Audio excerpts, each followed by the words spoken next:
For the dishwasher, open it up, soap goes there. That's a rinse aid to keep the spots off. If you want to use that, it's optional. Make sure the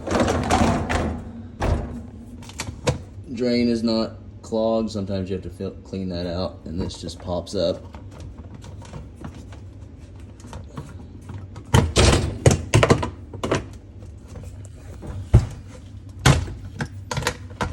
Sometimes stuff gets stuck down there, you'll have to clean it out.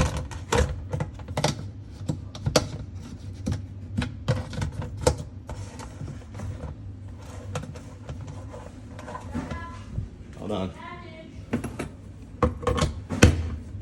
So sometimes you have to clean that out. Soap goes in there, you'll close it. Hit the start button. Select the settings that you want. And then when you close it, you'll hear the water kick on and it's going.